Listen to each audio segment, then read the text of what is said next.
Battle Through the Heavens. By Heavenly Silkworm Potato. Kabanata 226. Bunga. Lumipad ang nagninangas na figure ng tao sa skyline at biglang huminto sa himpapawid makalipas ang ilang sandali. Ang makapal na puting apoy sa kanyang katawan ay unti-unting nawala. Nang tuluyang maglaho ang apoy, bumungad ang maselang at makisig na mukha ng isang binata. Dahan-daang kumislap ang itim na mga mata ng binata habang nakatagilid ang ulo. Ang pagbabago sa kanyang mga mata ay mabilis na umatras at napalitan ito ng katusuhan at sigla ng isang binata. Guro, ngayon lang. Anong nangyari? Dahan-daang inikot ni Xiaoyan ang kanyang leeg, pinagdikit ang kanyang mga kilay at marahang nagtanong. Ang kanyang pagtatanong ay natural kung bakit ang siguradong pag-atake ni Yao Lao mula noon ay biglang nabasag. Ito ay ang paggawa ng bagay na iyon sa iyong manggas. Walang magawang sagot ni Yao Lao. Hindi ba dahil sa bone-chilling flame na nagbukod ng chi nito, natatakot ako na naramdaman ni Yonji at ng mga taong ahas na ang chi na ito ay kay Queen Medusa. Siya ba? Nang marinig ito, natahimik si Xiaoyan saglit. Ang kanyang palad ay lumawak sa kanyang manggas at maingat na hinugot ang seven-colored na maliit na ahas, na ang buong katawan ay mainit na parang jade. Ipinatong siya nito sa palad niya at tinitigan ng maigi. Naramdaman ang pagtutok ni Xiaoyan, itinaas din ng seven-colored na maliit na ahas ang kanyang maliit na ulo. Kinurap-kurap niya ang kanyang maputlang kulay lila na mga mata na puno ng espiritualidad. Pagbukas ng kanyang bibig ng ahas, marahan niyang pinahaba ang kanyang dila ng ahas na tila balak dilaan ang mukha ni Xiaoyan. Bahagyang ikiling ang kanyang ulo upang maiwasan ang malikot na kilos ng maliit na nilalang na ito, ngumiti si Xiaoyan at agad na nagtanong sa malambot ngunit medyo seryosong boses. Guro, sa tingin mo ba nabawi na niya ang alaala ni Queen Medusa? Sa tingin ko, marahil ay dahil sa balak kong patayin ang 5 dawang ng Snake People ngayon lang na naging sanhi ng pansamantalang paglusot ni Reyna Medusa sa gapos ng Seven-Colored Heaven Swallow ang Python. Sa pagtingin sa kasalukuyang paraan ng Seven-Colored Heaven Swallow ang Python, sa tingin ko ang espiritu ni Reyna Medusa ay muling pinigilan. Inihayag ni Yao Lao ang kanyang iniisip. Isang mahinang buntong hininga ang pinakawalan ni Xiaoyan. Ang kanyang palad ay marahang hinaplos ang ulo ng Heaven Swallow ang Python at mapait siyang ngumiti habang bumubulong. Ang munting bagay na ito ay talagang isang time bomb. Mahirap sabihin kung kailan muling lalabas dito si Reyna Medusa. Noon, sinabi ko na ito sa iyo, ngunit pinilit mo pa ring manatili sa tabi mo. Masayang tumawa si Yao Lao. Sinapo ni Xiaoyan ang kanyang ulo at tinitigan ang cute na Heaven Swallow ang Python bago walang magawang sinabi. Isisisi mo sa napakalaking atraksyon na mayroon ang maliit na nilalang na ito. Umaasa ako na magagawa nitong ipagpatuloy ang pagsupil sa espiritu ni Queen Medusa. Naglabas ng isang bote ng Amethyst Winged Lion Birth Essence mula sa storage ring, ibinagsak ni Xiaoyan ang ilang patak nito sa Heaven Swallow ang Python. Ang maliit na nilalang pagkatapos ay pinalawak ang kanyang dila ng ahas sa kasiyahan bago ito tamad na pumasok sa manggas ni Xiaoyan. Matapos pakalmeyan ang Heaven Swallow ang Python, ang tingin ni Xiaoyan ay tumawid sa disyerto sa ilalim niya at unti-unting bumaba mula sa ilang distansya sa isang partikular na lugar. Ibinaba niya ang kanyang ulo at tinitigan ang dilaw na buhangin sa ilalim ng kanyang mga paa habang mahina niyang sinabi. Ito ang dapat na lugar. Dahan-daang bumukas ang palad ni Xiaoyan, nakatutok sa buhangin at bahagyang tahimik. Isang napakalaking puwersa ng pagsipsip ang biglang lumabas sa kanyang palad. Sa ilalim ng lakas ng pagsipsip, ang dilaw na buhangin sa lugar sa ilalim niya ay biglang umakyat patungo sa kalangitan. Nang maalis ang dilaw na buhangin, biglang lumitaw sa ilalim niya ang isang itim na butas na may lalim na ilang metro. Isang kulay berdeng lotus na upuan na naglalabas ng mahinang liwanag ay nasuspine sa loob ng butas. Nang makitang ganap na ligtas ang Green Lotus Core Flame, nakahinga ng maluwag si Xiaoyan. Ang kanyang kamay ay sumenyas at ang berdeng lotus ay agad na naging berdeng ilaw na bumaril patungo sa palad ni Xiaoyan. Dinala ni Xiaoyan ang Green Lotus Seed sa kanyang kamay at pinagmamasdan ang patuloy na sumisikat na maliit na kulay berdeng apoy na may isang titig na medyo nakalalasing sa isang mainit na kinang. Pumunta tayo sa panlabas na bahagi ng disyerto. dapat ay mas ligtas ng kaunti ang lugar na iyon. Pagkatapos nito, humanap ng tahimik na lugar at lunokan ang Heavenly Flame. Lumilitaw na maunawaan ang pagnanais para sa Heavenly Flame sa puso ni Xiaoyan, agad na iminungkahi ni Yao Lao. Sige. Seryosong tumango si Xiaoyan. Kumuha siya ng energy recovery pill mula sa storage ring at itinapon ito sa kanyang bibig. With a chewing motion, nilunok niya ito sa katawan niya. Pagkatapos ay dinala niya ang Green Lotus Seat at nagsimulang lumipad ng baliw patungo sa mga panlabas na rehiyon ng disyerto. Habang naglaho ang katawan ni Xiaoyan sa loob ng dilaw na buhangin na puno ng langit, ang nakakapukaw ng kaluluwang labanan para sa Heavenly Flame sa loob ng Tiger Desert ay sa wakas ay natapos nang may nakakuha ng kumpletong tagumpay. Pagkatapos lumipad ng halos kalahating araw at ubusin ang 13 energy recovery pills sa daan, sa wakas at unti-unting nakarating si Xiaoyan sa mga panlabas na rehiyon ng Tiger Desert. Ang direksyon na kasalukuyang tinatahak ni Xiaoyan ay patungo sa isang rehiyon sa mapa na pinakamakaunting populasyon dahil kailangan niya ng isang lugar na sobrang hiwalay. Nang unti-unting lumubog ang mainit na araw sa kalangitan at tuluyang bumagsak sa abot tanaw, sa wakas ay may ilang lantang damo na lumitaw sa monotonous na dilaw na buhangin. Ilang oras pa siyang lumipad at isang sariwang berdeng kulay ang muling lumitaw sa kanyang paningin. Sa malayong abot tanaw, ang maliit na taluktok ng isang marilag na bundok ay nagsimulang unti-unting lumitaw. Nang makita ang hitsura ng taluktok ng bundok, si Xiaoyan, na nag-trek ng malayo sa isang buong araw, sa wakas ay nagpakawala ng mahabang hininga habang ikinumpas niya ang kanyang namamanhid na mga braso. Ang purple cloud wings na lumilitaw at nawawala dahil sa pagod ni Dao Qi ay muling naging mas aktibo. Ikinapak ni Xiaoyan ang kanyang mga pakpak, naging itim na ilaw at direktang bumaril sa mar-angle na bundok sa di kalayuan. Pagkaraan ng 10 minuto, bumaba si Xiaoyan sa paanan ng bundok, nagbuga ng mga ulap ng alikabok. Sa kasalukuyan, ang itim na damit sa kanyang buong katawan ay natatakpan ng isang layer ng maliit na dilaw na buhangin. Pinunasan niya ang pawis na may halong buhangin sa ulo. Matapos na random na panasa ng kanyang manggas ang kanyang mukha, tuluyan na niyang ginulo ito at nauwi sa sobrang palpak. Pagkalapag niya, medyo mapatla at seryoso ang ekspresyon ni Xiaoyan. Mabilis niyang inilagay ang Green Lotus Seat sa kanyang tabi at nagmamadaling kumuha ng energy recovery pill mula sa storage ring at itinapat ito sa kanyang bibig. Wala na siyang oras para kausapin si Yao Lao bago niya mabilis na ipinakita ang training form at nagsimulang pumasok sa training mode para mabawi ang kanyang Dao Qi. Si Xiaoyan ay suportado ng energy recovery pill habang nagmamadali siya sa kanyang paglalakbay ngunit ang isang panggamot na tableta ay isang panlabas na bagay. Ang paulit-ulit na pag-asa sa kanila upang mabawi ang Dao Qi ay madaling maging sanhi ng kanyang katawan upang bumuo ng isang pag-asa dito. Kung patuloy niyang paulit-ulit itong gamitin sa mahabang panahon, ang kakayahan ng kanyang katawan na mabawi ang Dao Qi sa kanyang sarili ay maaaring unti-unting bumaba hanggang sa bandang huli. Ang anumang uri ng pagbawi ng Dao Qi ng walang mga table task ay magiging epektibong wala.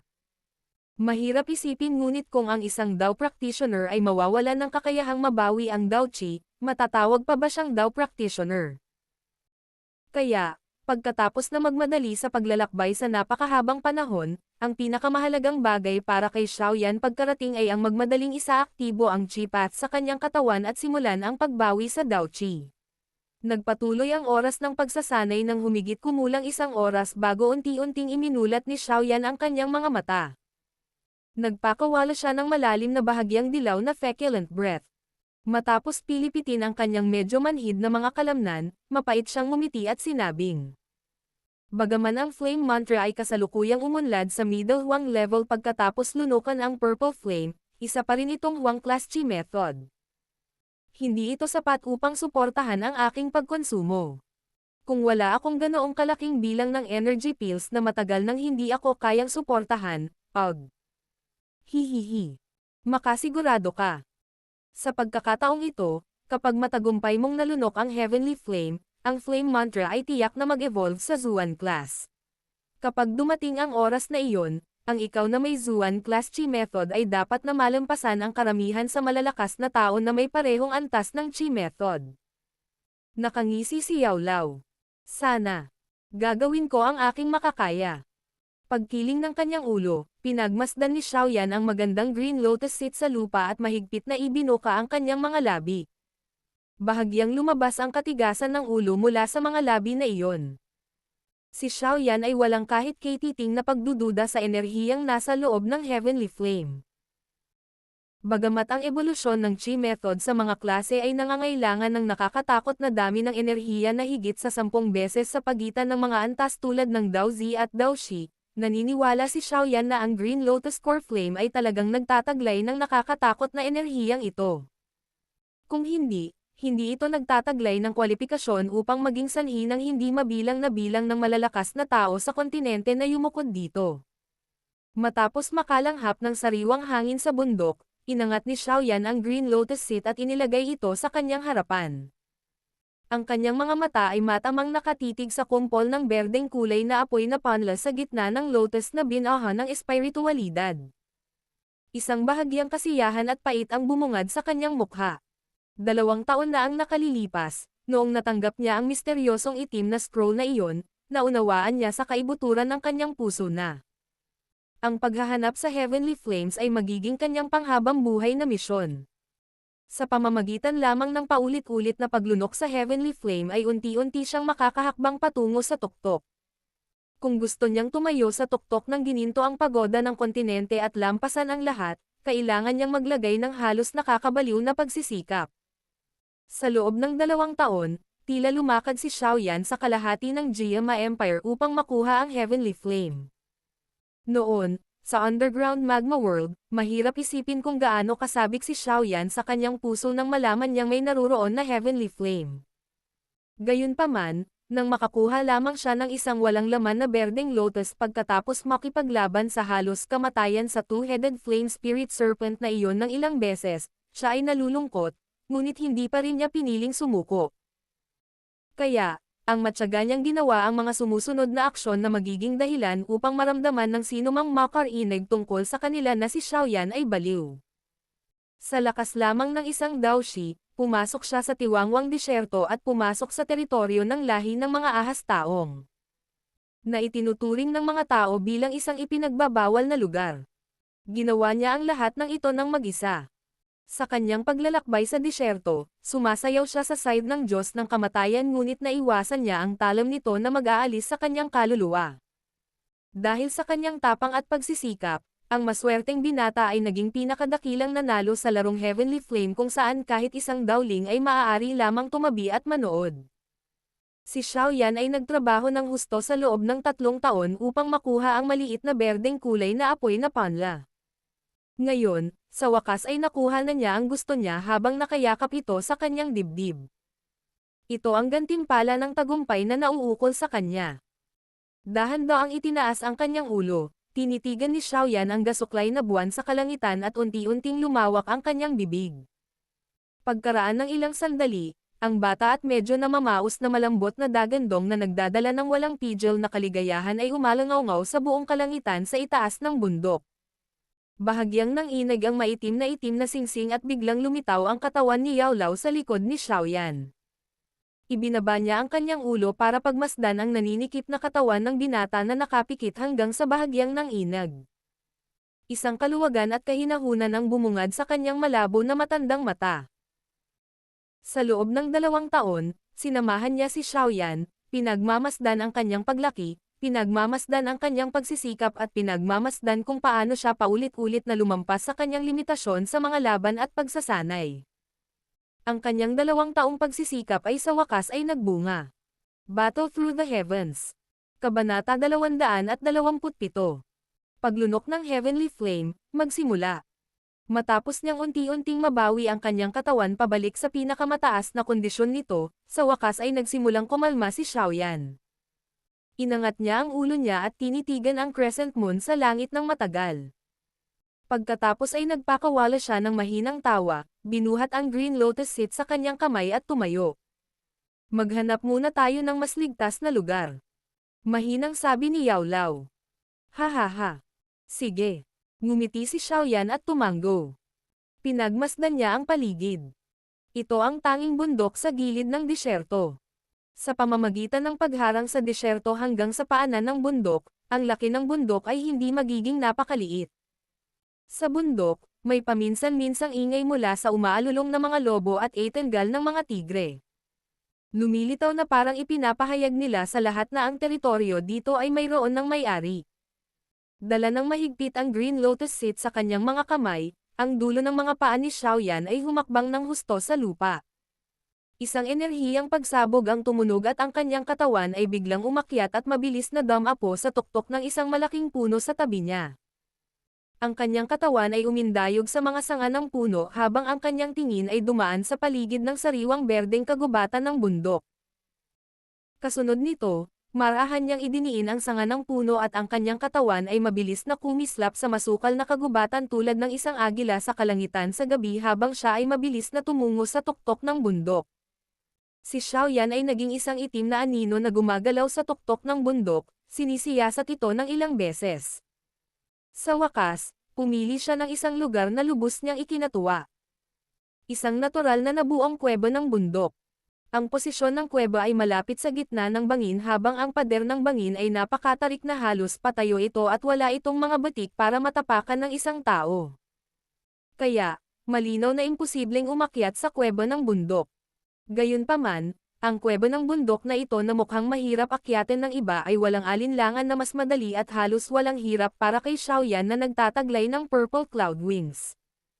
Nakatayo sa tuktok ng bangin, tumingin si Xiaoyan sa napakalalim at halos walang ilalim na lambak sa ibaba ng bundok. Natakpan ito ng mahinang hamog. Ang lugar na ito, na hindi bukas sa langit o sa ibaba ay ang pinaka-perpektong lokasyon ng pagsasanay sa kanyang puso. Tinanggo ang kanyang ulo ng may kasiyahan, si Xiaoyan ay hindi nagpakita ng anumang pag-aalinlangan habang siya ay tumalon mula sa bangin. Isang malakas na hangin ang umalangaw-ngaw sa kanyang mga tainga. Bahagyang nanginig ang kanyang likod at lumawak ang Purple Cloud Wings. Ang mga pakpak ay pumutok dahilan upang bumagal ang mabilis na pagbaba ng katawan ni Xiaoyan. Ilang sandali pa, maayos na ang kanyang katawan sa labas ng kuweba ng bundok. Ang kanyang tingin ay maingat na dumaan sa kuweba. Pagkatapos lamang niyang hindi matuklasan ang anumang bakas ng isang magic beast na nananatili sa loob ng kuweba ay dinala niya ang Green Lotus Seat at lumipad papunta sa kuweba. Kahit na ang kuweba ay hindi masyadong malaki, ito ay sapat na malaki para magamit ni Xiaoyan. Matapos ilagay ang Green Lotus Seat sa isang malaking bato, naglabas si Xiaoyan ng ilang Moonlight Stones mula sa kanyang storage ring na isinabot niya sa mga pader na bato. Kaagad, isang medyo madilim na liwanag ang nagsimulang sumikat. Sa tulong ng liwanag, sinimulan ni Xiaoyan na walisin ang kanyang tingin sa loob ng kuweba sa alertong paraan. Kahit anong maliit na sulok ay natangay ng tingin ni Xiaoyan ng ilang beses. Hindi masisisi si Xiaoyan sa pagiging alisto at maingat. Ang kanyang intensyon na lunukan ang Heavenly Flame ay napakahirap na kahit ang paglunok ng Purple Flame ay hindi maihahambing dito. Sa panahong iyon, ang anumang pagkagambala mula sa paligid ay magdudulot ng pagkukulang sa kanyang mga pagsisikap. Bukod dito, malamang na makakatanggap din siya ng backlash mula sa Heavenly Flame at magiging isang tumpok ng abo sa isang iglap. Halos isang oras ang inabot ni Xiaoyan bago niya tuluyang naskan ang hindi masyadong maluwang na kuweba ng bundok. Sa kanyang pag-scan, nakakita siya ng ilang maliit na dumi ng magic beast na nakatago ng ilang malalaking bato. Ang mga ito ay dapat na naiwan ng isang lumilipad na uri ng magic beast mula sa paminsan-minsang pagpunta nila dito upang magpahinga. Matapos alisin ang dumi sa kuweba, inilipat ni Xiaoyan ang malalaking bato mula sa loob ng kuweba at tuluyang hinaranggan ang pasukan. Nag-iwan lang siya ng ilang maliliit na puwang para makapasok ang hangin. Nang makumplito niya ang mga mahihirap na gawaing ito, nagpakawala si Xiaoyan ng mahabang hininga. Dumating siya sa gitna ng kuweba kung saan siya naka-crossleg sa harap ng isang malaking bato. Isang mainit na apoy ang sumasayaw sa loob ng kanyang itim na mga mata habang nakatitig siya sa kulay berdeng lotus na upuan sa kanyang harapan. Guro, ano ang dapat kong gawin? Susunod. May ilang pawis sa kanyang palad habang nilunok ni Xiaoyan ang kanyang laway at mahinang nagtanong sa kanyang puso. Ilabas mo muna ang lahat ng kakailanganin mo. Lumutang si Yao Lao mula sa ring. Bakas sa dati niyang mukha ang kaseryosohan na hindi kailanman naroon. Tumango si Xiaoyan. Tinapik ng daliri niya ang storage ring at naglabas ng maliit na transparent na bote ng jade. Sa loob nito, mayroong isang kulay dugong tabletang panggamot na kasing laki ng mata ng dragon na nakahiga ng walang tunog. Sa pamamagitan ng pagmuni-muni ng ibabaw ng bote, ang kulay dugo na gamot na tableta ay lumitaw na medyo makulimlim. Nang bahagyang umuga ang bote, tila may hindi nakikitang likido na nanginginig sa loob nito. Ang bilog na kulay dugong tabletang panggamot na ito ay isa sa mga mahahalagang bagay na inihanda upang lumunin ang Heavenly Flame. Ang Blood Lotus Pill. Pagkatapos kunin ang Blood Lotus Pill, naglabas si Xiaoyan ng isa pang maliit na jade box mula sa loob ng storage ring na dahan-dahan niyang inilagay sa malinis na ibabaw ng bato. Kaagad, nagsimulang mag-condensate ang mahinang malamig na hangin at bumuo ng manipis na layer ng yelo. Nang mabuksan ang jade box, isang snow white jade bottle ang nakitang maingat na inilagay sa loob nito. Isang malabong puting kulay na malamig na fog ang bumalot sa bote ng jade, na nagbigay dito ng malabong hitsura ng pagiging malabo at misteryoso. Ang bagay na nakaimbak sa bote ng snow white jade na ito ay ang Icy Spirit Cold Fountain na ginamit ni Xiaoyan ang lahat ng kanyang pagsisikap upang makuha ito mula sa mga kamay ni Gutei. Si Yao Lao ay tumango sa kanyang ulo habang ang kanyang tingin ay sumulyap sa dalawang bagay na ito na kilala bilang natatanging kayamanan. Pinitik niya ang kanyang daliri at biglang bumangon ng dahan-dahan mula sa dulo ng kanyang daliri ang isang malabong kulay abong liwanag. Ang kulay abong liwanag ay umikot ng isang beses sa hangin bago dahan-dahang dumaong sa ibabaw ng bato. Nawala ang liwanag, tumambad ang bagay na nakatago dito. Ito ay isang kulay abong bato na halos kasing laki ng hinlalaki. Ang bato ay kasing kinis ng jade at walang kahit katiting na depekto. Sa gitna ng bato, mayroong isang maputlang asol na kinang na dahan-daang kumikislap, na parang isang maliit na uod na may puwersa ng buhay. Ito ba ang tinatawag na acceptance soul? Hindi napigilan ni Xiaoyan na magtanong ng medyo natigilan habang pinagmamasdan ang medyo hamak na mukhang maliit na bato. Isa nga itong acceptance soul, isang napakabihirang natural at kakaibang materyal. Tanging sa mga singsing na may mataas na uri ng imbakan ay magkakaroon ng maliit na pagkakataon na mahukay ito. Ito ay maaaring mukhang maliit lamang ngunit ang halaga nito ay higit na lumampas sa Blood Lotus Pill at Icy Spirit Cold Fountain. Kung hindi ko ito swerteng nakuha noon, natatakot ako na kahit na nakuha mo na ang Heavenly Flame, matitigan mo lang ito ng nakatulala. Mahinang sabi ni Yao Lao na nakangiti. Tinanggo ang kanyang ulo, sinulyapan ni Xiaoyan ang storage ring sa kanyang kamay. Ito ay isang mababang uri ng singsing na imbakan ngunit ito ay nagkakahalaga ng 10,000 gintong barya. Kung ito ay isang middle grade na storage ring, ang halaga nito ay tataas ng higit sa 10 beses sa halagang iyon. Para naman sa mga high grade na storage ring. Ang storage ring ng grade na ito ay karaniwang kabilang sa kategoryang walang presyo sa merkado. Ginamit pa ng ilang malalaking angkan ang high-grade storage ring bilang alaala o simbolo ng kanilang kayamanan. Sa kontinente ng Daochi, tanging ang malalakas na tao o pinuno ng mga makapangyarihang grupo ang magkakaroon ng kwalipikasyon upang makakuha ng isang mataas na antas ng storage ring. Mula sa paliwanag na ito, ang lawak ng pambihira ng ganoong bagay ay mauunawaan.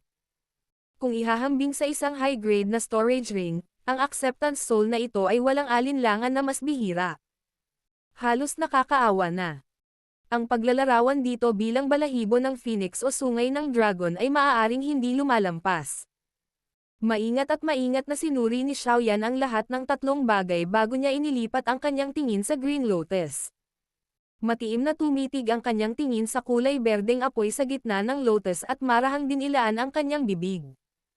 Binalot ng pananabik at pagnanasa ang buong mukha niya. Bitawan mo, seryosong sabi ni Yao Lao. Oo, tumango si Xiaoyan at hinawakan ang ilalim ng Green Lotus seat gamit ang kanyang palad. Ang kanyang spiritual perception ay mabilis na pumasok dito, na naghihiwalay sa Lotus seat at sa Green Lotus core flame. Pagkatapos nito, maingat niyang hinayla ang Green Lotus seat. Nang mawala ang pagkakatali ng Green Lotus seat, ang orihinal na maliit na kulay berdeng apoy na iyon ay biglang lumaki ng ilang beses. Sa isang kisap lang ng mata, Ang berdeng kulay na apoy na panla ay naging isang kumpol ng apoy na nakabitin sa himpapawid. Habang lumalaki ang laki ng apoy, ang temperatura sa kuweba ng bundok ay mabilis ding tumaas. Sa tuktok ng kuweba ng bundok, ang pader ng bato ay tahimik na natunaw, na bumubuo ng isang butas na kasing laki ng ulo ng isang tao. Matapos iunat ang kanyang kamay para panasan ang pawis sa kanyang noo, umatras si Xiaoyan ng 2 hakbang at itinaas ang kanyang ulo. Puno ng kaseryosohan ang kanyang mukha habang nakatitig sa tumataas na kulay berdeng apoy. Bagamat ginawa na ng kanyang puso ang lahat para kumalma, nanginginig pa rin ang kanyang mga palad ng hindi sinasadya. Ano ang susunod kong gagawin? Pilit na nagpanggap na kalmado si Xiaoyan habang nagtatanong ang nanginginig niyang boses. Ang kapangyarihang nalikha mula sa paglunok sa Heavenly Flame ay magiging napakalakas. Kaya, gagamitin ko ang aking spiritual strength para palibutan ang buong kuweba. Kung hindi, higit sa kalahati ng bundok na ito ay maaaring masunog ng Heavenly Flame bago mo ito lubusang lamunin. Malalim na sabi ni Yao Lao habang tinatapik ang mga balikat ni Xiaoyan, inaaliw siya. Oo, mabilis na tumanggaw si Xiaoyan. Bagaman ang pagsasabi nito ay hindi maganda ngunit bilang isang insurance, mas mabuting maupo ka sa ibabaw ng berdeng lotus. Kung may mangyari man, mapoprotektahan ng berdeng lotus ang iyong buhay. Kung hindi, kahit na ako ito, magiging mahirap na iligtas ka sa sandaling kailangan mong iligtas ang iyong buhay. Pagkatapos ng lahat, kailangan mong lunukan ang Heavenly Flame sa iyong katawan. Iyan ay isang lubhang mapanganib na gawa. Nag-alinlangan sandali si Yao Lao bago walang magawa. Mapait na ngumiti si Xiaoyan at tumango. Ang dulo ng kanyang mga paa ay tumapik sa lupa at ang kanyang katawan ay malumanay na lumutang papunta sa Green Lotus Seat. Pagkatapos nito, inihilig niya ang kanyang ulo upang harapin si Yao Lao. Ubusin mo muna ang Blood Lotus Pill. Kung wala ang proteksyon ng nabubuong blood film, imposibleng mapalapit ka sa Heavenly Flame gamit ang iyong lakas. Seryosong sabi ni Yao Lao. Tumango si Xiaoyan. Bahagya niyang ibinaba ang palad at sinipsip ang maliit na bote ng jade sa kamay niya.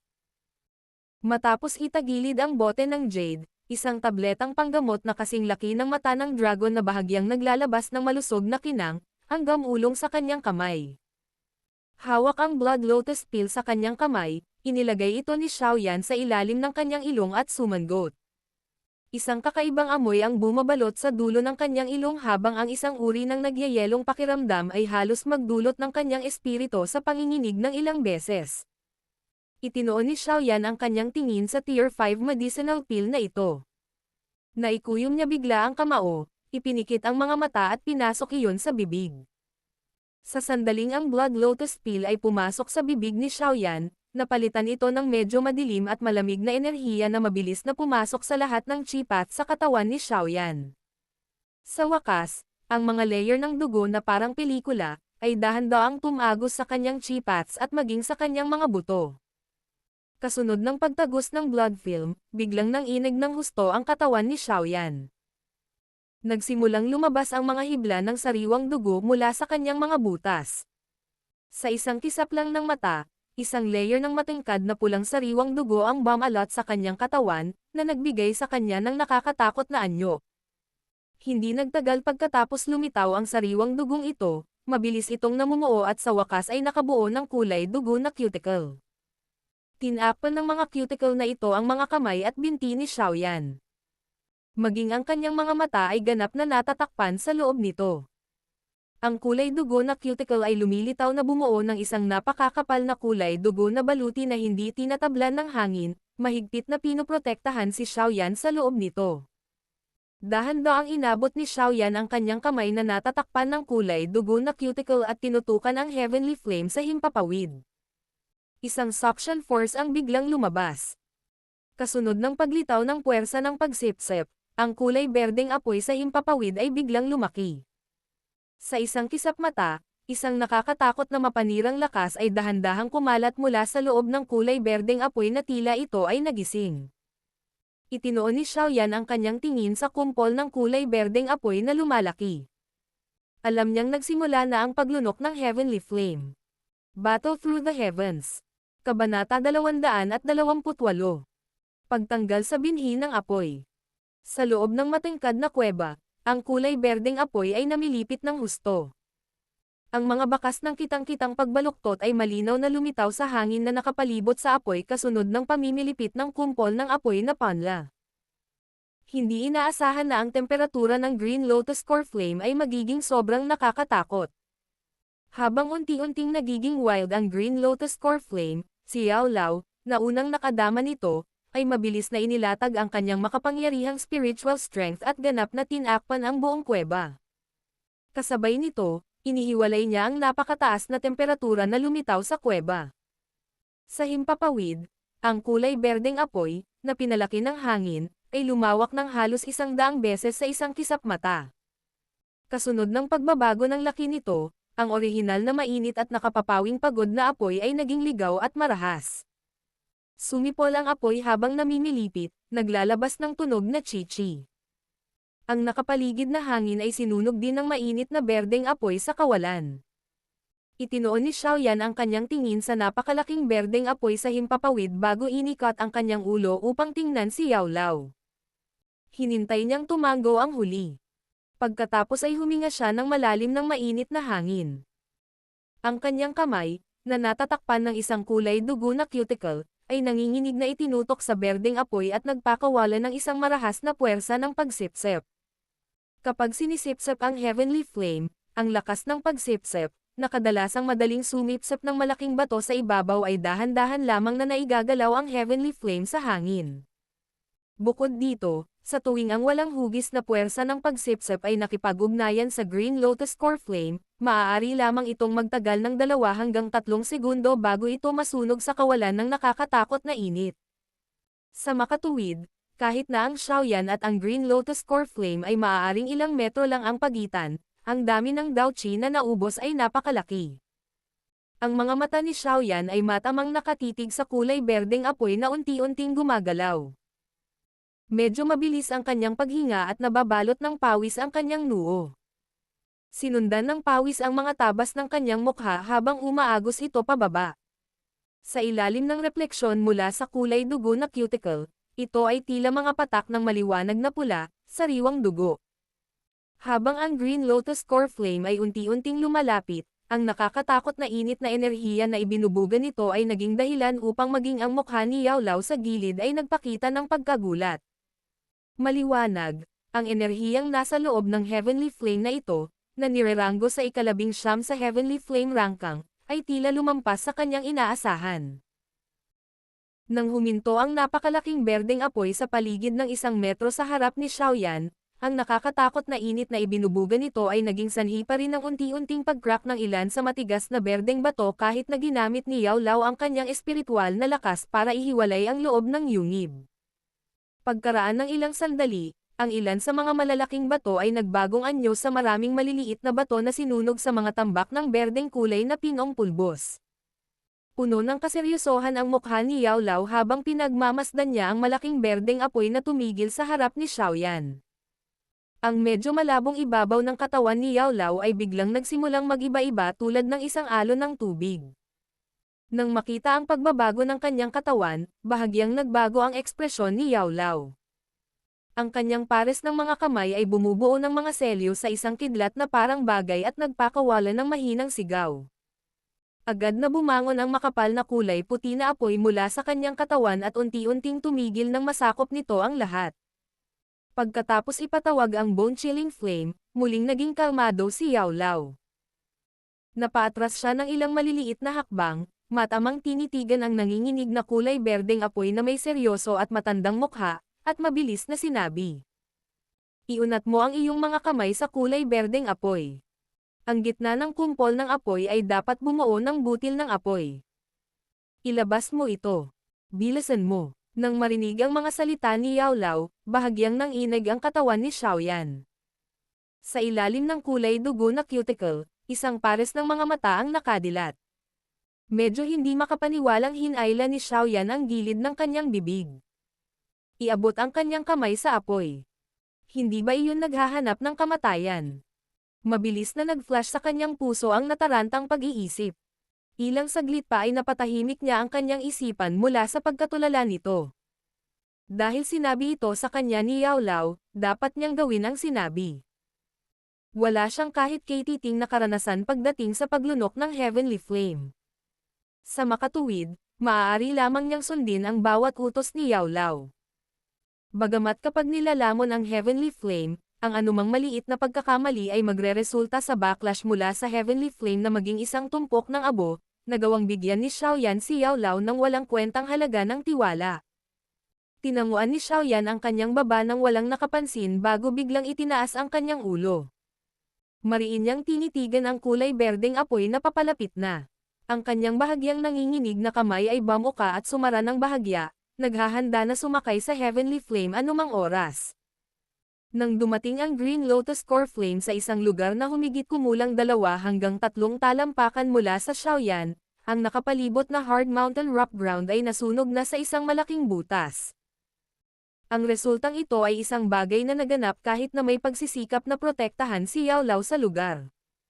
Kung aalisin ni Yao Lao ang proteksyon mula sa espiritual na lakas, ang buong tuktok ng bundok ay masusunog sa isang tumpok ng abo sa napakaikling panahon. Ang berdeng lotus ay nagbuga ng malabong berdeng kulay na kinanghabang si Xiaoyan ay nakaupong nakakross ang paa sa lotus seat nito. Ang layer ng glow na ito ay nakatulong kay Xiaoyan na harangan ang malaking bahagi ng temperatura ng Heavenly Flame. Kahit na ito, mayroon pa ring natitirang temperatura na nakapasok, na naging sanhi ng kulay dugo na cuticle upang bumuo ng mga patak ng maliwanag na pulang likido. Naaninag sa maitim na mga mata ni Xiaoyan ang berdeng kulay ng demonyo at kakaibang apoy habang pinagmamasdan niya ang napakalaking apoy na tumigil sa kanyang harapan. Bahagyang gamulong ang kanyang lalamunan bago marahas na itinikom ang kanyang mga ngipin at dahan-daang iniabot ang kanyang kamay, na natatakpan ng mga cuticle na kulay dugo, sa kumpol ng Green Lotus Core Flame. Kasunod ng unti-unting pagpapahaba ng kanyang kamay sa Green Lotus Core Flame, ang layer ng kulay dugo na mga cuticle sa kanyang braso ay nagsimulang mabilis na matuno. Ang mga patak ng dugo na parang likido ay paulit-ulit na tumutulo pababa. Sa bawat oras na may isang patak ng likidong umalis sa kanyang kamay, ito ay mabilis na susunugan ng kulay berdeng apoy sa kawalan. Bagamat ang kulay dugo na cuticle ay natunaw ng napakabilis sa loob ng Heavenly Flame, ang nakapagpapagaling na lakas ng Blood Lotus Pill sa loob ng katawan ni Xiaoyan ay naglabas ng walang katapusang dami ng madilim at malamig na enerhiya habang natutunaw ang cuticle. Ang mga enerhiyang ito ay dumaan sa kanyang chi paths bago mabilis at ganap na inayos ang natunaw na cuticle na kulay dugo sa kanyang kamay. Sa ilalim ng cycle na ito ng tuloy-tuloy na pagtunaw at pagpapalit, ang kamay ni Xiaoyan sa wakas ay ganap na naabot sa Heavenly Flame. Sa sobrang malapit na pakikipag-ugnayan sa Green Lotus Core Flame, ang kulay dugo na cuticle sa buong katawan ni Xiaoyan ay nagsimulang magpakita ng mga senyales ng pagkatunaw na may iba't ibang intensidad. Pagkatapos nito, tumulo ang kulay dugong likido na parang umaagos na tubig. Sa isang sulyap, tila patuloy na naglalabas ng sariwang dugo mula sa loob ng kanyang mga pores. Ang kanyang maselang at makisig na mukha ay kasalukuyang nababalutan din ng umaagos na sariwang dugo, parang demonyong umahan sa impyerno. Sa pangkalahatan, siya ay lumitaw na sobrang nakakatakot. Matiim na tinitigan ni Xiaoyan ang patuloy na namimilipit na kulay berdeng apoy na may hindi kumukurap na mga mata. Ang kanyang kamay ay mabilis na humawak sa loob ng Heavenly Flame. Ito ang unang pagkakataon na nakipag-ugnayan siya sa isang Heavenly Flame na hindi kontrolado ng sinuman. Kahit na mayroong ilang kakaibang bagong bagay, mayroong isang mas malaking halaga ng pagkabalisa at pangamba. Sa ganitong uri ng sitwasyon, kung ang kulay dugo na cuticle sa kanyang kamay ay mabigang mapalitan sa tamang panahon, kung gayon si Xiaoyan ay magiging isang tumpok ng abo sa loob ng ilang segundo. Mula sa ilalim ng kulay dugo na cuticle, tumutulo ang pawis mula sa noo ni Xiaoyan, na pumasok sa kanyang mga mata. May kirot at pamamaga sa kanyang mga mata dahil sa maalat na pawis ngunit hindi siya naglakas loob na ipikit ang kanyang mga mata kahit isang beses. Mariin niyang idinikit ang kanyang bibig habang ang kanyang palad ay dahan-daang pumapasok sa loob ng kulay berdeng apoy na pulgada por pulgada. Nang si Xiaoyan ay naghahanap ng butil ng apoy ng Green Lotus Core Flame, hindi niya maiwasang mabigla at mamangha sa mataas na temperatura ng Heavenly Flame. Ang temperaturang nilalaman nito ay higit na lumampas sa inaasahan ni Xiaoyan. Kahit na marami na siyang inihanda, ang nakakatakot na mataas na temperatura na dala ng Green Lotus Core Flame ay dahan-dahan pa ring tumagos sa kulay dugo na cuticle at sa depensa ng Green Lotus Energy Cover, na naging sanhi ng pamumula ng balat ni Xiaoyan, na nagtatago sa ilalim ng mga ito, na parang isang mainit na bakal. Kinagat ni Xiaoyan ang kanyang mga ngipin habang ipinakikita niya ang matinding kirot. Sa gilid ng kanyang mga mata, mabilis niyang sinulyapan ang kanyang paligid at medyo nabigla nang makita na ang maliit na kuweba ay lumawak sa 2 beses sa orihinal na laki nito. Sa oras na ito, tila napagtanto ng Green Lotus Core Flame ang intensyon ni Xiaoyan. Kaagad, nagsimula itong lumiko at ang natural na enerhiya na nakapaloob sa nakapalibot na espasyo ay nagsimulang magkagulo. Unti-unting damaloy ang maraming kulay na may batik-batik na enerhiya, na parang isang makulay na ilog, na tila sobrang nakakasilaw. Ang maraming kulay na may batik-batik na enerhiya ay umiikot sa paligid ng Green Lotus Core Flame. Paminsan-minsan, isang tipak ng apoy ang sumasalubong dito. Kaagad, ang mga bilog na hugis na may batik-batik na mga singsing ng enerhiya ay lilito na parang mga donut na kinagat ng aso, na nag-iiwan dito na may mga nawawala at naputol na mga gilid. Kasunod ng bigla ang pag-aalsa ng Green Lotus Core Flame, ang orihinal na nakakatakot na temperatura sa loob ng kuweba ay agad na tumaas ng husto. Ang paligid sa loob ng kuweba ng bundok ay nagsimulang mabilis na pumutok sa ilalim ng biglaang pagtaas ng temperatura. Maraming malalaking crack lines ang tahimik na kumalat at sa ilang sandali lang, natakpan na nila ang buong kuweba ng bundok. Kung titingnan ang loob na nasira hanggang sa mapuno ito ng mga butas, malamang matagal na itong gumuho kung hindi dahil sa suporta ni Yao Lao. Nakakatakot na mapangwasak na kapangyarihan. Kung ito ay itatapon sa isang lungsod, maaari nitong sunugin ang isang malaking lungsod sa mga guho sa loob ng isang oras. Pinagmamasdan ang panloob na bahagi ng kuweba ng bundok na sumailalim sa matinding pagbabago sa loob lamang ng ilang sandali. Ang palpitations ay lumitaw sa mukha ni Xiaoyan. Binulong niya ang mga salita bago mabilis na ibinaling ang tingin kay Yao Lao. Sa sandaling ito, punong-puno ng tensyon ang mukha ni Yao Lao habang nakatitig sa bawat pagkilos ng kulay berdeng apoy. Nang maramdaman ang pagtingin ni Xiaoyan, ang tensyonado na mukha ni Yao Lao ay naging bahagyang maamo at nagbigay kay Xiaoyan ng nakakaaliw na ngiti. Hinarap ni Xiaoyan ang pilit ng ngiti ni Yao Lao at tumanggo. Bigla namang tumaas ang kilay niya. Isang walang tigil na kagalakan ang bumalot sa kanyang mukha habang nagmamadaling ibinaling ang kanyang ulo, matamang itinoon ang kanyang tingin sa loob ng kulay berdeng apoy. Ang kamay na natatakpan ng isang kulay dugo na cuticle ay nagsimulang mabaliw na humawak sa paligid sa loob ng berdeng apoy. Ilang sandali pa, biglang tumigas ang kamay na matulin na sumasayaw. Unti-unting sumili ang isang ngiti sa sulok ng bibig ni Xiaoyan. Sa isang tabi, nakahinga ng maluwag si Yao Lao nang makita niya ang ekspresyon ni Xiaoyan. Bagamat malakas ang blood armor na nakoagulated ng Blood Lotus Pill, hindi nito kayang tiisin ang matagal na pag-ihaw ng Heavenly Flame. Sa sandaling mag-vaporize ang blood armor dahil sa pagkaubos ng enerhiya nito, ang pagtatangka ni Xiaoyan sa paglunok ng Heavenly Flame sa pagkakataong ito ay kailangang ideklara bilang isang pagkabigo. Mahigpit na hinawakan ng kamay ni Xiaoyan ang isang bagay na parang isang tunay na binhi. Ikinuyong niya ang kanyang kamay at tiniis ang nag-aapoy na sakit mula sa kanyang palad habang unti-unting binawi ang kanyang kamay mula sa loob ng kulay berdeng apoy. Nang sa wakas ay umatras na ang kamay ni Xiaoyan mula sa kulay berdeng apoy, nakakita siya ng tipak ng berdeng kulay na lava liquid na namimilipit sa kanyang palad. Ito ba ang flame seed ng Green Lotus Core Flame? Nakatitig sa tipak ng berdeng kulay na lava na naglalabas ng nakakatakot na temperatura, kinusat ni Xiaoyan ang kanyang mga mata at mahinang bamulong. Battle Through the Heavens. Kabanata 229. Ang Heavenly Flame na nagpapanday ng katawan. Kasunod ng pag-withdraw ng flame seed ng Green Lotus Core Flame, ang napakalaking berdeng apoy sa harap ni Xiaoyan ay nagsimulang unti-unting lumiit. Pagkaraan ng ilang sandali, ito ay naging mga butil ng maliliit na kulay berdeng apoy at pumasok sa berdeng kulay na lava na nasa kamay ni Xiaoyan. Ito ang origin flame seed ng Green Lotus Core Flame. Huwag mong maliitin ang laki nito. Noong una itong nabuo, ito ay magiging napakalaking sukat ng kalahating taluktok ng bundok.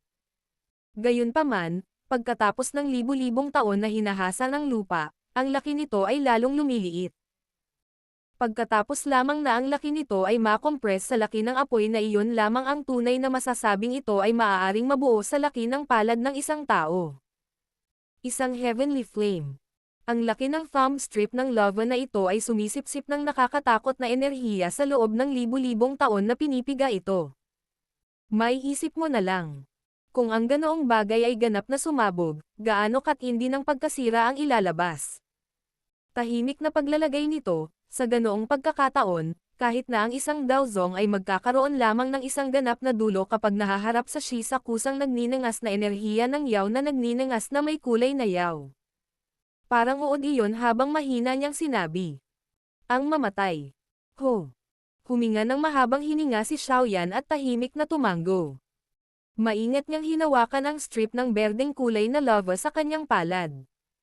Dahil sa nakakatakot na temperatura na nasa loob ng strip ng lava, naging sanhi ito ng pagkatunaw ng makapal na kulay dugo na cuticle layer sa mabilis na magpapakaba sa karamihan ng mga tao. Ano ang susunod? Napapikit si Xiaoyan at mamulong. Lunukan mo. Ang makapal na puting apoy sa katawan ni Yao Lao ay nanginginig ng hindi mapigilan ng ilang beses. Sinubukan niyang mapanatili ang kalmado sa dati niyang boses ngunit medyo nanginginig pa rin ito. Ang kasalukuyang hakbang na kailangang gawin ni Xiaoyan ay ang pinakamapanganib na hakbang sa paglunok ng Heavenly Flame. Hindi alintana kung gaano kalakas at katatag ang labas ng katawan ng isang tao, ang loob ng katawan ng isa ay palaging ang pinakamahinang bahagi para sa kanya. Kalimutan ang tungkol sa Heavenly Flame na nagtataglay ng malaking mapang wasak na kapangyarihan. Kung ang isang bagay na kahit na isang maliit na nakakapinsala ay papasok sa kanyang katawan, ito ay magiging sanhi ng isang malakas na tao na makaramdam ng hindi kayang mabuhay o mamatay. Nang marinig ang mga salita ni Yao Lao, ang kamay ni Xiaoyan na mahigpit na nakahawak sa buto ng apoy ng Green Lotus Core Flame ay nanginginig ng ilang beses sa hindi halatang paraan. Bahagya niyang ibinaba ang ulo at tinitigan ng mabuti ang dahan-dahang namimilipit na buto ng apoy na may maitim na mga mata. Isang pakikibaka ang makikita sa kanyang itim at puti na mga mata. Hindi alintana kung gaano kalmado ang karakter ni Xiaoyan, hindi may iwasang makaramdam ng takot at pangamba ang kanyang puso kapag nahaharap sa ganitong uri ng desisyon sa buhay o kamatayan. Sino ang maaaring sisihin sa kanya?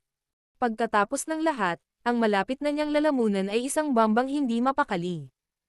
Ang bambang ito ay may napakataas na posibilidad na pumutok ang kanyang katawan sa abo sa sandaling lamunin niya ito. Kasunod ng pananahimik ni Xiaoyan, naging tahimik ang kapaligiran sa loob ng kuweba. Ang nakapipigil na mainit na hangin ay lumibot sa paligid ng yungib bago lumipat sa ilang mga bitek na nabuo nito. Marahan ding napabuntong hininga si Yao Lao habang pinagmamasdan ang bahagyang nanginginig na kamay ni Xiaoyan. Walang disappointed expression sa mukha niya dahil sa pag-aalinlangan ni Xiaoyan. Sa pagkakaroon ng karanasan ng paglunok ng langit na apoy, malinaw na malinaw sa kanya kung gaano kawalang katiyakan ang puso at espiritu ng isang tao sa sandaling ito. Bumalik sa kanila. Nang nilulunok niya ang bone-chilling flame, hinawakan pa niya ang buto ng apoy at umupo ng may katangahan at nanginginig ng halos isang oras bago niya tuluyang naisip na mamamatay na siya habang tinutukan niya ang buto ng apoy at marahas na itinapat ang buto ng apoy sa kanyang tiyan. Nang makita ang binatang iyon na may dalang butil ng apoy na may nagpupumiglas na mukha, nanatiling tahimik din si Yao Lao. Hindi niya ibinuka ang kanyang bibig para magsabi ng kahit anong salita ng aliw. Ito ay dahil ang paglunok ng Heavenly Flame ay palaging nagdulot ng napakalaking panganib. Bagamat inihanda nila ang Blood Lotus Pill at iba pang mga bagay ayon sa kanyang kahilingan, ang mga bagay na ito ay tataas lamang ng kaunti ang rate ng tagumpay ng paglunok ng Heavenly Flame. Ayon sa kanyang magaspang na pagtatantya, kung ang Blood Lotus Pill at iba pang mga pantulong na bagay ay wala, ang pagkakataon na matagumpay na malunok ang Heavenly Flame ay wala kahit 1%. Sa kanila, ang mga pagkakataong magtagumpay ay maaaring tumaas sa halos 10%. Kahit na ito ay totoo. Ang panganib na kasangkot ay napakahalaga pa rin. Masasabi pa nga na ang paglunok ng Heavenly Flame ay isang aksyon na nagsusugal sa swerte ng isang tao. Kung ang isa ay mapalad, ang isa ay gumala sa kalangitan at aabutan ang lupain, kung ang isa ay sawi, ang isa ay magiging abo at ililibing sa dilaw na lupa. Sa makatuwid, nang makita niya si Xiaoyan na nag-aalangan at nahihirapan, hindi nagsalita si Yao Lao. Tahimik lang siyang nakaupo sa isang sulok at hinihintay ang desisyon ng una. Gayunpaman, naniniwala siyang hindi siya bibiguin ng binata sa kanyang harapan. Ang 3 taon ng mahigpit na pagsasanay ay nagbigay daan kay Yao Lao na lubos na maunawaan ang kasamaan at katigasan ng ulo na nakatago sa puso ng binata. Nagbigay ng maraming pagsisikap ang binata para sa Heavenly Flame. Ngayong panahon na para magbunga, siguradong hindi siya papayag ng kanyang pagkatao na sumuko. Dahil hindi ka susuko. Sakupin mo ito. Mabuhay o mamatay, malakas o mahina, ang pipiliin mula sa sandaling ito. Bahagyang lumungkot ang mga mata ni Yao Lao habang siya ay mahinang bamulong sa kanyang puso. Lumipas ang oras sa katahimikan. Sa isang iglap ay biglang nanginig ng bahagya ang katawan ng binata na tahimik na nakaupo. Nakalanghap siya ng mahabang hininga ng mainit na hangin at bahagyang itinaas ang kanyang ulo. Inilantad ang gilid ng kanyang mukha na unti-unting tumatakas mula sa pagiging immaturity. Bahagya siyang ngumiti kay Yao Lao na pinananatili pa rin ang kanyang katahimikan sa gilid at pagkatapos ay iwinagayway ni Xiaoyao ang buto ng apoy sa kanyang kamay. Sa mahinang boses, sinabi niya, "Guro, magsisimula na ako." Nang marinig ito, isang masaya at banayad na ngiti ang lumitaw sa matandang mukha ni Yao Lao. Bahagyang tumango siya at mahinang sinabi, "Sana magtagumpay ka, maniwala ka sa iyong sarili. Hindi ka mabibigo. Hihihi. Lagi akong may tiwala sa sarili ko." Sumilay ang napakatingkad na ngiti sa maselang at makisig na mukha ng binata. Dahan-dahan niyang itinaas ang buto ng apoy sa kanyang kamay, huminto sandali, bago ito biglang itinapon sa kanyang nakabukang bibig. Nang makapasok sa kanyang bibig ang kulay berdeng piraso ng lava, agad na isinara ni Xiaoyan ang kanyang bibig. Kasabay nito, tila tinamaan ng kidlat ang buong katawan niya. Nanginginig ito ng husto at biglang namutla ang mukha niya na orihinal na may kulay dugo. Pilit na nilalabanan ang mga alon ng nagbabagang sakit mula sa loob ng kanyang katawan, dahan-dahang ipinikit ni Xiaoyan ang kanyang mga mata at unti-unting bumababa ang kanyang isip sa kanyang katawan. Nang bumaon ang kanyang isip sa kanyang katawan, isang malabo at maulap na pandama na mundo ang agad na lumitaw sa puso ni Xiaoyan. Sa kasalukuyan, maraming chipat sa kanyang katawan ang nasira. Ang berdeng kulay na lava na pumasok sa kanyang katawan kanina ay nahahati na sa mga sinulid ng maliliit na kulay berdeng apoy. Ang kulay berdeng apoy na ito ay naglalaman ng nakakatakot na enerhiya na random na dumaan sa kanyang chipats. Anumang bagay na hamarang sa landas sa harap nila ay agad nilang susunugan sa kawalan.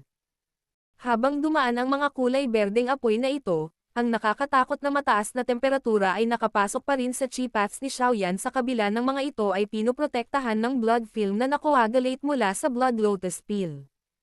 Bagamat ang natitirang init mula sa kung ano ang tumagos ay hindi masyadong mainit, walang alinlangan na mayroon pa rin itong mapanirang epekto sa pinakamahinang bahagi ng katawan ng tao, ang chipats. Sa ilalim ng pag-ihaw mula sa matataas na temperaturang ito, ang orihinal na maluwag at matigas na chipat ay napilipit na parang may peklat na balat, na nagbibigay sa kanila ng kakaiba at nakakatakot na hitsura. Naturally, ang sakit na nalikha mula sa kanyang chipats na inihaw, hanggang sa tuluyan na itong mapilipit, direktang nagresulta sa paulit-ulit na pagkumbulsyon ng katawan ni Xiaoyan. Ang mga kalamnan sa buong katawan niya ay humihigpit at umuumbok na parang bulate. Ang kanyang maputlang-puting mukha ay walang kahit katiting na kulay ng dugo. Sa loob ng chipats, ang kulay berdeng apoy ay mabilis na dumaan. Sa loob lamang ng ilang minuto, nawasak ang loob ng katawan ni Xiaoyan hanggang sa magkagulo. Ang pinakamasama ay ang nakapagpapagaling na epekto ng blood lotus pill ay halos naubos ng Heavenly Flame. Ang dissipated blood film ay wala ng kapalit mula sa nakapagpapagaling na lakas ng Blood Lotus Pill. Sa ilalim ng saligan ng pagkakaroon ng proteksyon mula sa blood film, ang loob ng katawan ni Xiaoyan ay nasira pa rin ng nakakatakot na Heavenly Flame hanggang sa halos baldado na ito. Kapag nawala ang layer ng dugo, lahat ng nasa katawan ni Xiaoyan, kabilang ang kanyang chi path, buto, puso at iba pa, ay susunugan ng Green Lotus Core Flame sa kawalan sa loob ng napakaikling panahon. Kapag nangyari iyon, si Xiaoyan, na nawalan ng mahahalagang organo upang mapanatili ang kanyang buhay ay may iwan lamang sa landas ng kamatayan. Ang blood film ay mabilis na naging manipis sa ilalim ng pagsunog ng Green Lotus Core Flame. Nang ang blood film ay naging transparent na estado kung saan ito ay malapit ng mag-volatilize, isang mainit at malamig na bagay ang idiniin sa kamay ni Xiaoyan. Kasabay nito, ang seryosong boses ni Yao Lao ay tumunog. Ubusin ang Icy Spirit Cold Fountain. Pagkatapos nito, idirekta ito upang umikot sa loob ng chi paths ng iyong katawan at itaas ang pamilyar sa pagitan ng enerhiya ng malamig na fountain at ng chi paths. Kapag nakumpleto mo na ang sirkulasyon, gamitin ang Dao Chi para balutin ang Heavenly Flame at idirekta ito para umikot sa ruta ng Flame Mantra Chi method bago ito lunukan. Tumanggo si Xiaoyan sa kanyang puso. Mabilis niyang hinablot ang bote ng jade, pinaikit ang mga mata at inilapit ito sa kanyang bibig. Kaagad, isang nagyayelong daloy na sapat na malakas upang maging isang ice sculpture ang katawan ng tao, biglang dumaloy sa bibig ni Xiaoyan at pumasok sa kanyang katawan. Ang lamig ng buto ng malamig na likido ay dumaloy sa lalamunan ni Xiaoyan habang naramdaman na ang bahaging iyon ng kanyang lalamunan ay nakoagulated sa isang nagyayelong roll. Nanginginig ang kanyang buong katawan habang ang mga hibla ng nagyayelong mga sinulid ay pumapalibot sa kanyang buhok. Umakyat ang nagyayelong daloy sa kanyang katawan at sinundan ang mga chi path habang nagsimula itong dumaloy sa lahat ng direksyon. Kapag dumaan ang nagyayelong daloy sa alinmang chi path, mabilis itong bubuo ng cream layer ng yelo na tumatakip sa kanyang chi path at mga buto. Nang makapasok ang nagyayelong daloy sa katawan ni Xiaoyan, ang lamig ng buto nito ay nagkataon na neutralize ang init sa kanyang katawan na dulot ng Heavenly Flame. Ang biglaang komportableng pakiramdam ay naging sanhi ng pagpapakawala ni Xiaoyan ng mahabang buntong hininga. Ang kanyang orihinal na sobrang maputlang mukha ay muling nagkaroon ng kulay. Habang tinatakpan ng nagyayelong layer ang bawat bahagi ng kanyang katawan, sinimulan din ng isip ni Xiaoyan na makipag-ugnayan sa isang tipak ng Green Lotus Core Flame na dumadaan sa kanyang chi paths. Gayunpaman, ang kanyang unang pakikipag-ugnay ay naging sanhi ng matinding pananakit ng ulo ni Xiaoyan. Ang ganitong uri ng enerhiya ng Heavenly Flame ay likas na ligaw. Ito ay tulad ng sinusubukang hilahin pabalik ang isang matigas ang ulo toro upang makuha ito upang sundin ang mga utos at ito ay malinaw na hindi isang madaling bagay. Matapos mabaygo ang pagtatangka niyang kontrolin ang apoy, hindi sumuko si Xiaoyan dahil dito. Pinisil niya ang kanyang isipan at patuloy na sinubukang kontrolin ang tipak na ito ng Heavenly Flame. Isang kabiguan, dalawang kabiguan, tatlong kabiguan. Pagkatapos mabaygo sa hindi kilalang bilang ng oras, si Xiaoyan, na sumubok hanggang sa muntik na siyang manhid, ay biglang nakaramdam ng paglukso ng kanyang puso. Nagmamadali niyang pinatatag ang kanyang isip at napuno ng walang humpay na kagalakan ng mapagtanto niya na ang bungkos ng Green Lotus Core Flame na random na dumaan sa chi paths na ito ay nagsimula na talagang dumaan sa rutang pinagdaanan ng kanyang isip. Nang maramdaman ang sitwasyong ito, ang espiritu ni Xiaoyan ay agad na tumaas. Nagmamadali ngunit maingat niyang kinokontrol itong maliit na butil ng Green Lotus Core Flame at nagsimulang dahan-dahan itong iikot sa tamang ruta ng chi path.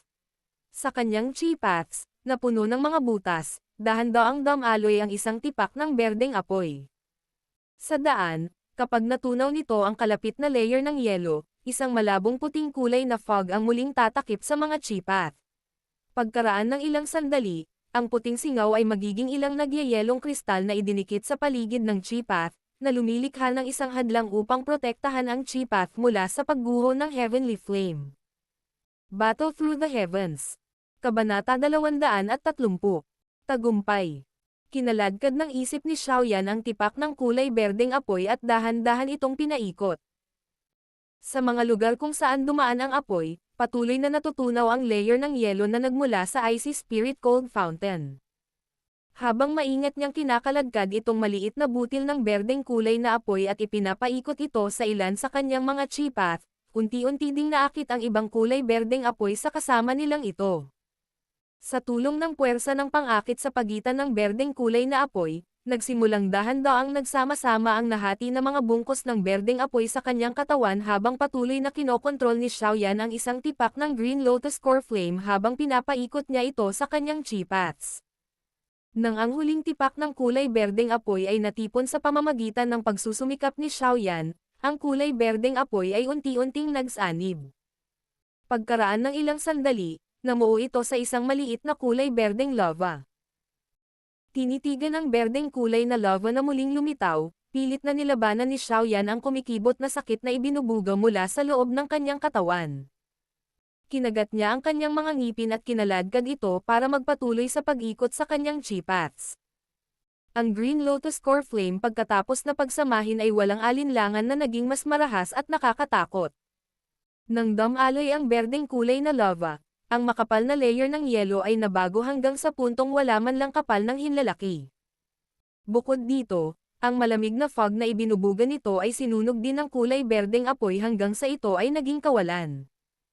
Ang layer ng yelo na nawalan ng sistema ng muling pagdadagdag ay nahirapang makayanan ang pagguho ng Heavenly Flame. Ang epekto ng Icy Spirit Cold Fountain ay unti-unting nababawasan sa bawat pagdalaw ng makalangit na apoy. Sa isang pagkakataon nang pumutok ang Green Lotus Core Flame, ang isang maliit na bahagi ng layer ng yelo sa loob ng chi path ni Xiaoyan ay talagang ganap na natunaw. Isang maliit na patak ng berdeng kulay na lava ang tumagos sa depensa ng layer ng yelo at dumapo sa hubad na chi path. Kaagad, ang chi path ay kumilos na parang nasa sabik na uod at na-tense. Isang matinding sakit na umabot sa kaibuturan ng kanyang kaluluwa ang naging sanhi ng marahas na pagsusuka ni Xiaoyan ng isang subo ng sariwang dugo.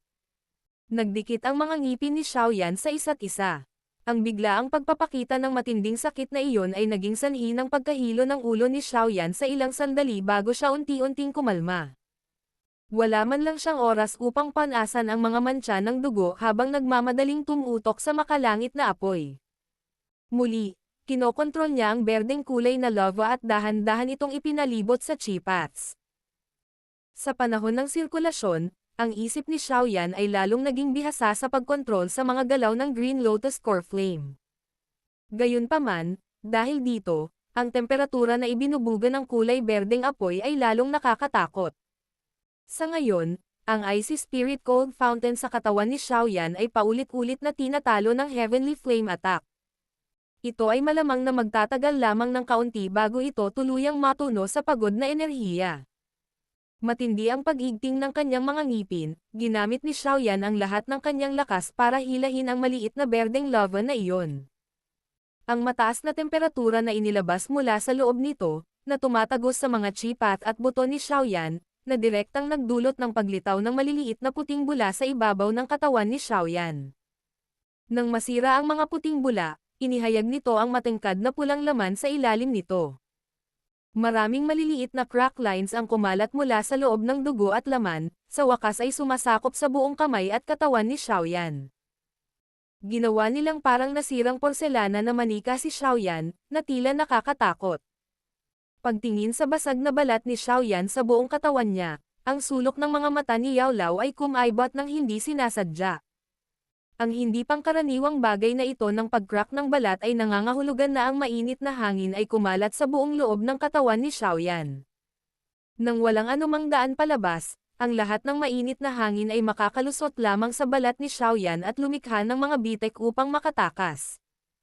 Karaniwan, ang paglitaw ng gayong senaryo ay nangangahulugan na ang sitwasyon sa katawan ay hindi nagpapatuloy ng maayos.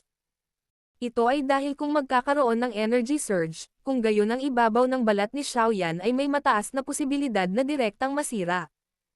Ang lumang mukha ni Yao Lao ay mabilis na nagbago. Ang kanyang mga kamay ay mahigpit na nakahawak sa isang kamao at nagpapahinga ng paulit-ulit. Matagal bago niya napigilan ang takot sa puso niya. Tahimik siyang naghintay sa gilid, hindi naglakas loob na gumawa ng kahit katiting na tunog para matakpan si Xiaoyan. Hindi pinansin ng kasalukuyang Xiaoyan ang mga pagbabago sa ibabaw ng kanyang katawan. Sa halip, inilagay na niya ang lahat ng kanyang atensyon sa berdeng kulay na lava na malapit nang kumpletuhin ang isang sirkulasyon ng kanyang chi path. Kapag ang berdeng kulay na lava ay dumaloy sa isang pangunahing chi path, sa wakas ay nakumpleto nito ang isang perpektong buong cycle. Sa sandaling ito, malinaw na naramdaman ni Xiaoyan na ang relasyon sa pagitan ng kanyang isip at ng Green Lotus Core Flame ay naging mas tahimik. Matapos makumplito ng berdeng kulay na lava ang huling sirkulasyon, nagkaroon ng biglaang pag-akyat ng Dao Qi sa katawan ni Xiaoyan. Ang bahagyang pagbabagong ito ay nagkaroon ng matinding epekto sa hindi matatag na sitwasyon. Ang bahagyang panginginig ng Dao Qi ay naging sanhi ng mainit na hangin na pumupuno sa buong katawan ni Xiaoyan na marahas na lumundag palabas sa braso ni Xiaoyan, dala ang isang malaking piraso ng laman at dugo kasama nito. Ang biglaang matinding sakit ay naging sanhi ng marahas na panginginig ng espiritu ni Xiaoyan ng ilang beses. Sa kanyang noo, ang malamig na pawis ay parang tubig na tumutulo ng mabilis itong bumagsak, na bumabasa sa kanyang damit. Huminga ng ilang malalim sa kanyang puso, ang palad ni Xiaoyan ay kumapa sa loob ng storage ring at naglabas ng isang bote ng nakapagpapagaling na gamot. Saglit niyang ibinuhos iyon sa kanyang sugat at patuloy na inilagay ang kanyang isip sa kulay berdeng apoy sa kanyang katawan. Dahil sa Green Lotus Core Flame na nakumpleto ang isang cycle, ang Purple Flame Dao Qi sa loob ng vortex ng kanyang katawan ay biglang nagsimulang mamilipat. Sa ilalim ng direksyon ng kanyang isipan, isang tipak ng kulay lila na Dao Qi ang dumaloy mula sa puyo ng tubig at tinakpan ang berdeng kulay na lava sa loob nito. Bagamat sa bawat pagkakataon na ang lilang apoy ay lumalapit sa Heavenly Flame, ito ay agad na susunugan sa wala, ito ay maswerte na mayroong isang malapit walang katapusan na supply ng lilang apoy. Sa makatuwid, ang Green Lotus Core Flame na katatapos lang ng isang cycle ay muling na-drag sa rutang kinakailangan ng Flame Mantra. Habang ang Green Lotus Core Flame ay itinulak sa rutang idinidikta ng Flame Mantra, tila nakaramdam ito ng pagkabalisa sa isang lugar. Kaagad, ang apoy na naging mas kalmado pagkatapos ng buong ikot, ay muling naging marahas. Isang madilim na berdeng apoy ang bumangon mula sa lava at walang awa na inihaw ang mga chi path na natatakpan ng isang layer ng yelo. Saan man dumaan ang apoy, ang mga chi path ay ganap na nagbago ng kanilang hugis. Mukhang malubhang nasugatan sila. Dahil nilamon ang Green Lotus Core Flame sa ganitong paraan, maaaring ituring na naranasan ni Xiaoyan ang takot nito. Bago pa matapos ang paglunok na ito ay nasira na ang loob ng kanyang katawan hanggang sa tuluyan na itong magulo. Kung titingnan ang kanyang kasalukuyang mga sugat, kailangan niyang magpahinga ng hindi bababa sa ilang buwan kahit na sa tulong ng iba't ibang nakapagpapagaling na medicinal pill kung gusto niyang gumaling muli sa kanyang orihinal na kondisyon. Pagkatapos ng lahat, ang kanyang mga pinsala sa pagkakataong ito ay masyadong malubha. Kung siya ay isang ordinaryong tao, maaaring sapat na iyon para maging lumpo siya. Sa loob ng kanyang chi paths, ang Purple Flame Dao Qi ay patuloy na sinunog sa kawalan habang ang puyo ng tubig ay patuloy na lumalabas upang may hatid ang Dao Qi.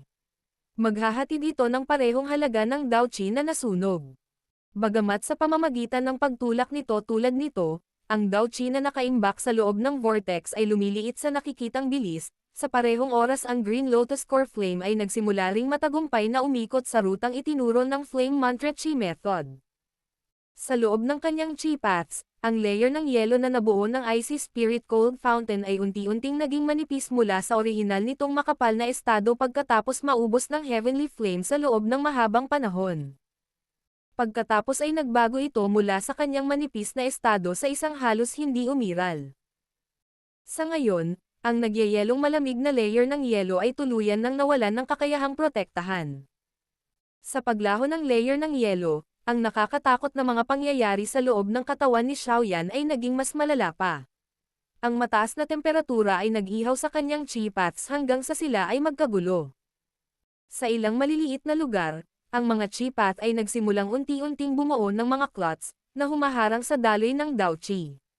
Sa yugtong ito, si Xiaoyan, na naglaro na ng lahat ng kanyang baraha, ay nakapang-agot na lamang ang kanyang mga ngipin at nagsikap na i-drive ang Green Lotus Core Flame upang makumplito ang ruta ng sirkulasyon ng Flame Mantra Chi Method. Ito ay dahil sa paggawa lamang nito makakatanggap siya ng perpektong kabayaran. Kung hindi, kapag ang Heavenly Flame ay sumiklab muli, maaari siyang maging pulbos sa mismong lugar. Chi. Sa mukha ni Xiaoyan, biglang bumukas ang isang maliit na biyak ng dugo. Damaloy ang sariwang dugo mula rito, nabasa ang kalahati ng mukha ni Xiaoyan ng kulay pula ng dugo. Sa pagtingin sa kanya, lumitaw siya na parang isang puti at pulang demonyo. Ang nakapikit na si Xiaoyan ay natural na hindi alam kung gaano katikot ang kanyang panlabas na anyo. Malabo lang niyang naramdaman na may matinding sakit na biglang lumitaw sa mukha niya. Pagkatapos nito, itinoon niya ang lahat ng kanyang atensyon sa pagpapalipat-lipat ng Dao Qi, hinihila ang berdeng kulay na lava na iyon, na ang pagtutol ay lalong tumitindi at nakompleto ang huling landas ng Flame Mantra Chi Technique. Matapos maubos ng Heavenly Flame sa mahabang panahon, ang Purple Flame Dao Qi sa Vortex ay tila halos ganap na naubos. Mayroon lamang baseng 17 patak ng kulay lila na likidong enerhiya na umiikot sa puyo ng tubig. Nang mailabas ang huling sinulid ng gas na Dao Qi, nag-atubili si Xiaoyan saglit bago niya sinimulang ilipat ang likidong enerhiya mula sa puyo ng tubig at inutusan silang takpan ang berdeng kulay na lava at gamitin ang lahat ng kanilang lakas upang kaladkarin ito. Ang likidong enerhiya sa loob ng puyo ng tubig ay karapat-dapat na maging mas mataas na grado kumpara sa enerhiya ng gas. Ang isang maliit na patak ng likidong kulay lila ay nakayanan ang pagsunog ng langit na apoy, sa loob ng mahigit 20 segundo bago ito tuluyang sumangga. Nang makitang medyo maganda ang epekto ng likidong enerhiya, bumangon ang diwa ni Xiaoyan. Wala siyang pakialam sa anumang bagay habang siya ay direkta at patuloy na nag-withdraw ng mga patak ng likidong enerhiya mula sa loob ng vortex at pagkatapos ay pinalayas ang kulay berdeng lava strip upang dumaan sa huling kahabaan ng ruta na hudyat ng kanyang Chi Method. Ang 17 patak ng kulay lila na likidong enerhiya sa vortex ay naubos hanggang 3 patak na lang ang natira. Noong panahong iyon, ang berdeng kulay na lava ay tuluyang lumabas sa huling ruta ng Flame Mantra Chi Method. Nang ang berdeng lava ay lumabas sa huling Chi Path, ang isang biglaang mahinang pakiramdam ng paglamig ay biglang bumangon sa loob ng ulo ni Xiaoyan na namamanhid dahil sa matinding sakit, na naging dahilan upang siya ay makabawi ng lubos na katahimikan. Matapos ang kasalukuyang Green Lotus Core Flame ay dumaan sa ruta ng Flame Mantra Chi Method, ang mataas na temperatura na nagdadala ng isang lubhang nakakapinsalang lakas ay biglang nagsimulang hangina. Ilang sandali pa, ang mataas na temperatura ay halos ganap na umatras sa lava.